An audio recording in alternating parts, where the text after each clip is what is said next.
Morial is who joins me next. He is, of course, the leader of the National Urban League. Before we turn to him, I want to play a little more of what Congresswoman Presley just said.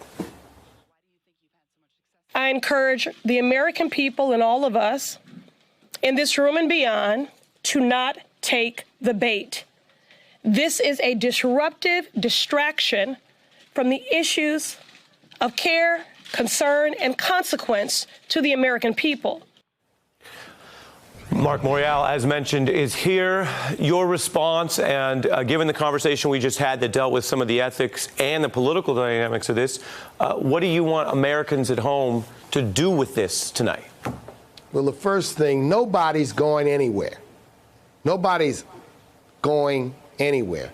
In other words, you can't tell people to go anywhere. We are all Americans. We're American citizens. It is stunning because it's Charlottesville chapter 2. It's birtherism, maybe it's birtherism chapter 3. It's just a continuation of a pattern. This idea that the president is racist is embraced by almost the majority of the American people. It is a stunning statement. And to hear Lindsey Graham flip-flop, to understand that Mitch McConnell is hiding and has nothing to say, just underscores that this is a moral moment. Everyone needs to condemn these statements, needs to condemn this approach, needs to condemn nationalism. We cannot let nationalism, white nationalism, get legitimized in this country. We cannot let white nationalism take hold in this country. So this is, once again, a moment where anyone who's a responsible person, a responsible leader, has to condemn the statements made by Donald Trump and condemn the idea that you're going to take 4 members of Congress, duly elected by their constituents, who are American citizens, and because you disagree with them, you're going to condemn them, you're going to say go home. No, no, no. You mentioned the silence and what a moment this is. That's true for leaders of the Republican Party. It's also true for people who, Steve Mnuchin, who I'm about to show you, is someone who, out of New York, certainly wouldn't have seemed to be someone who 10 or 20 years ago would imagine himself standing by this. I guess that's the part that can be so depressing, is not only that Trumpism has at times revealed what's out there, but it's also in some other ways debased and perhaps worsened what's out there. Take a look at Mnuchin today.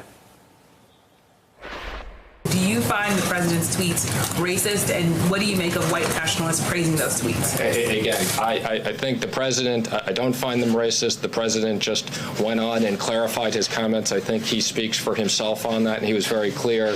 But again, we're focused on cryptocurrencies.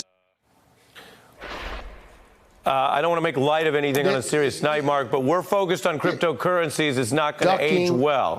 Go ahead. It's ducking and dodging. It's ducking and dodging. It's evading. It's avoiding. Steve Mnuchin knows this is racist. The American people know this is racist. But not only that, it's unacceptable. It's beyond the presidency. Look, you could say to every European American, go back. African Americans were brought here. The Native American population, you all go back. This was our land. If you want to play that kind of game, but, you know, whether it's Steve Mnuchin or Lindsey Graham or Mitch McConnell, what they're doing is they're shirking their moral responsibility. This is bigger than who you work for. This is bigger than what party you're in. This is whether you are a person of great principle. And I'm just urging people to stand up to this kind of statement, to stand up to these actions.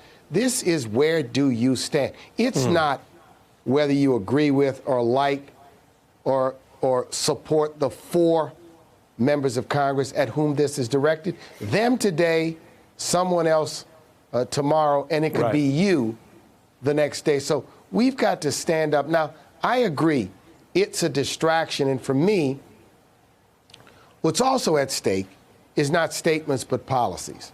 The failure of the Justice Department and the Department of Education to enforce the civil rights laws. The inability of this presidency to find it in its appointment power to appoint a cabinet or a staff that's holistically diverse.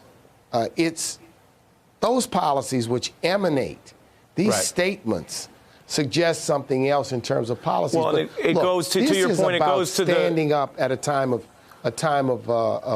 moral crisis in this country. And it goes to we cannot allow this. We're dealing with a marketer. It goes to the rhetorical and cultural war that he wants to have around those policies as he runs for re-election, just like he promised new immigration raids that some of which haven't been delivered on when he announced his re-election. It's a context. So, Mark, in addition to other esteemed panelists, I thank you for being here. I appreciate your comments. Get out and vote. Register, register, register.